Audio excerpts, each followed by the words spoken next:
Assalamualaikum warahmatullahi wabarakatuh. Selamat pagi anak sekalian.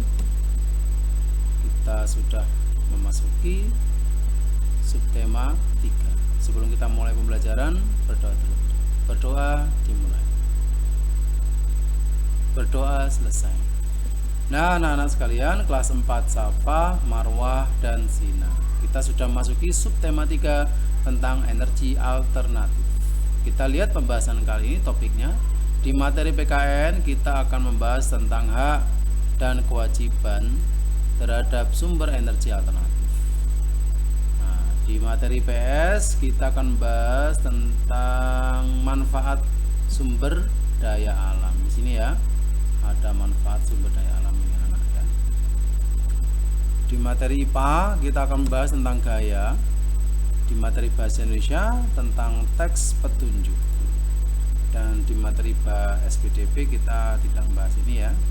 Lalu kita mulai pembelajaran PP1 dan PP2. Ini ada prolognya anak-anak ya, tentang energi alternatif ya. Ini sangat bermanfaat bagi kehidupan kita. Langsung saja pembelajaran pertama, yaitu IPA tentang sumber energi alternatif.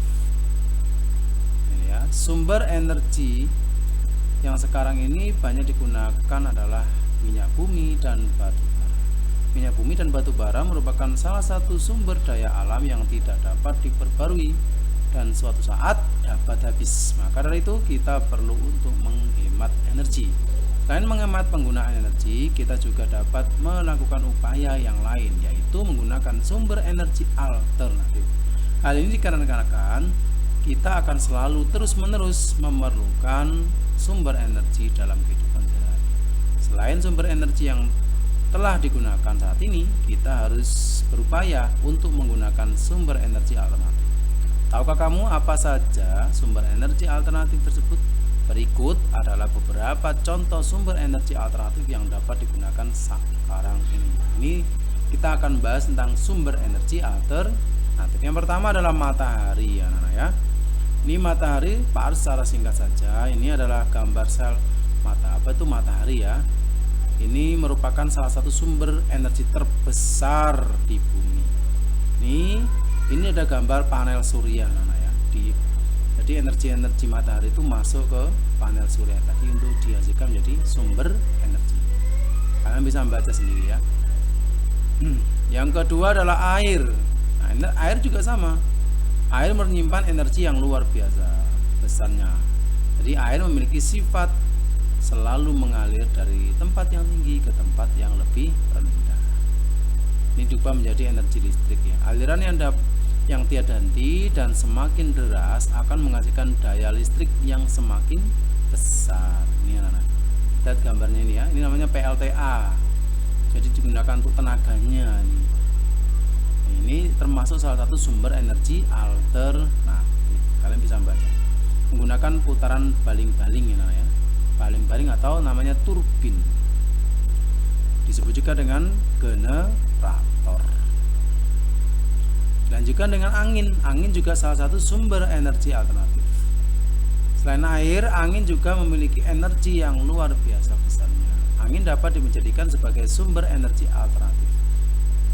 Ini anak ya, dapat dimanfaatkan.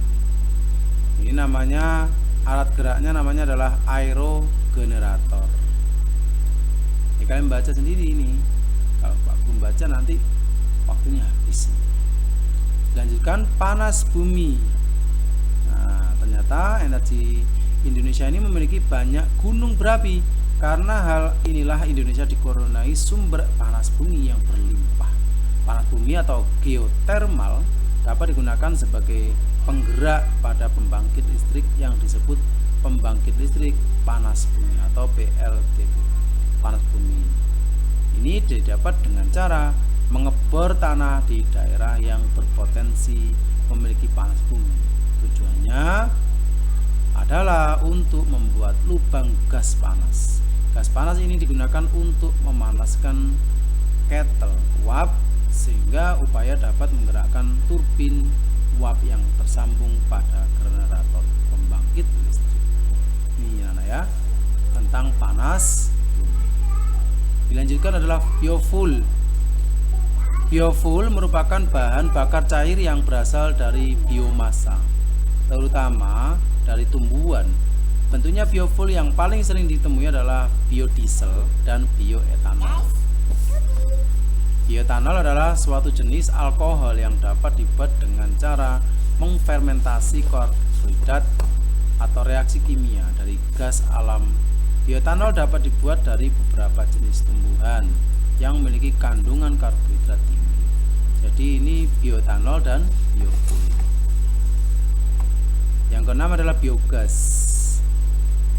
Kotoran hewan ternak dapat dimanfaatkan sebagai biogas. Biogas tersebut dibuat dengan cara menguraikan bahan-bahan organik melalui proses fermentasi menggunakan bantuan bakteri anaerobik. Ini namanya biogas. Nah, ada 6 ya anak ya untuk sumber energi alternatif yang ada di LKS ini. Itu saja yang dari IPA materi. Sekarang kita lanjutkan pada materi bahasa Indonesia tentang teks petunjuk. Jadi ini merupakan teks petunjuk. Petunjuk apa? Kincir air sederhana. Ini cara-caranya teks petunjuk, cara membuat kincir air sederhana. Ini ada petunjuknya. Kalau kalian melihat membaca obat apa tuh melihat resep obat, pasti ada teks petunjuknya. Di sini membuat kincir air sederhana, ada alat dan bahan. Nah, ada cara membuatnya. Nah, ini ada teks petunjuk melakukan sesuatu. Di sini dicontohkan membuat kincir air sederhana. Nah, ini tentang IPS, tentang bahan bakar nabati dari sumber daya alam. Biofuel adalah bahan bakar nabati, merupakan salah satu sumber energi terbarukan yang telah diketahui manfaatnya. Dibandingkan dengan bahan bakar fosil, biofuel bukan hanya mampu menekan polusi dan lebih aman bagi lingkungan, tetapi juga bisa mengurangi permintaan impor bahan bakar minyak. Ini ada biofuel dari bahan nabati. Bisa kalian baca sendiri anak ya, biofuel. Nah, ini tentang pembelajaran 1.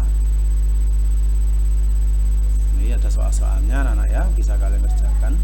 Di pembelajaran 2 materi PPKN saja ya. PPKN ini tentang hak dan kewajiban. Ini Pak harus nggak terlalu terangkan banyak ini ya, tentang hak dan kewajiban kamu untuk memanfaatkan sumber daya alam.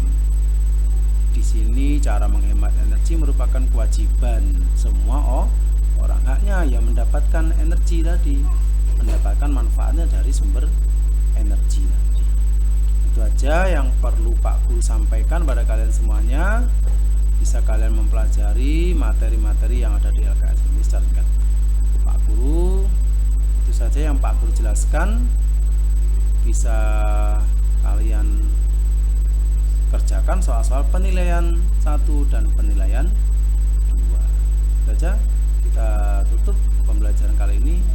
Berdoa dimulai. Berdoa selesai. Kurang lebihnya mohon maaf. Assalamualaikum warahmatullahi wabarakatuh.